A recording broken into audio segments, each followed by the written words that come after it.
達どのぐらいいますか？はい、たくさんありがとうございます。カラーリンゴとしては初めて。そうです。初ライブです。だから手を挙げるで今正解なんです。今手を挙げなかった方は極度の恥ずかしがり屋さんかそれか嘘つきだ。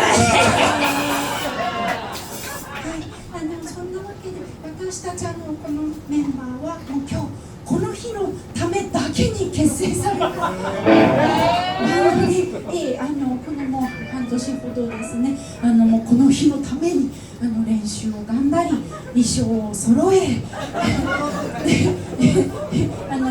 今日のために物販まで用意するという、暴挙に出ております。もしなので今日カラビンコの T シャツ売れ残っちゃったらもう一回ライブしなきゃいけないことになっちゃうので、それもいいか、売れ残ってもう一回みたいなね、なんかね、楽しんでね、売り切るまでやる的なね感じでもいいのかな。皆さんもしかしたらあれですか、僕たちもしかして今日トヨタスカイホール来ちゃったかなとかって思った人とかいます？なんか本物すぎてなんか再現度高みたいな、なんかみんなちょっと大丈夫です？やばい、今日ちょっとそのね半年間我々が何をしてきたかっていうと本家がね走ったりもたったりするところまでもコピーしてきたので、決して演奏能力が低下してるわけじゃなくて、あくまで本家をリスペクトしてそうなってると思って見ていただければ嬉しいかなと思うんですけど、特にねスティーブ・ハリスのも再現度がねとんでもないね。アンドレ・ザ・ジャイアントじゃないですよ。スティーブ・ハリスです。はい。今日彼はもう今衣装も決まってますけど、この日のためだけに楽器も買いましたから一番金かかってますよね。そう、エフェクターとね、今日これで君も今日からスティーブ・ハリスダセットを買ったんですよ。そうなんです。なので、おいくらマミ、おいくらマミ、おいくらマミ。意外とハリスまともでした。なのでね、本当すごいいいメンバーでね、すごくいいバンドに仕上がったので、すごいなんかもったいないんですけど、あと20曲ぐらいやっていいですかね。2days で、来ないでしょ、絶対来ないでしょ。明日とか来ないでしょ。で皆さんお気づきと思いますの、私たち今日は6枚目のアルバムのねタイトル、放題でサムホエアインタイム、決してサムウェアじゃないんですけど、サムホエアインタイムを今日やらせていただいております。で、あんまり本家がライブでやらないような曲とかやりますので、皆さんどうぞ最後まで聴いていってください。中田君、電車もなんかこれね、10秒ぐらいで切れちゃうの。そうなんですか。なので入れたり切ったり、入れたり切ったりしていいんですけど。ということで、これリモコンでね、変えれるの。いいでしょうか。すみません、この人やってる場合じゃなかったですね。次の曲、届いてます。次の曲は、じゃあです。どうぞ。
「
にはナオミ・オブ・ザ・ビーストさんという素敵なバンドが出ますから、みんな最後までいっぱい楽しんで見ていってくださいね。ね、いいですか？みんな見てくれますか？最後まで楽しんでくれますか？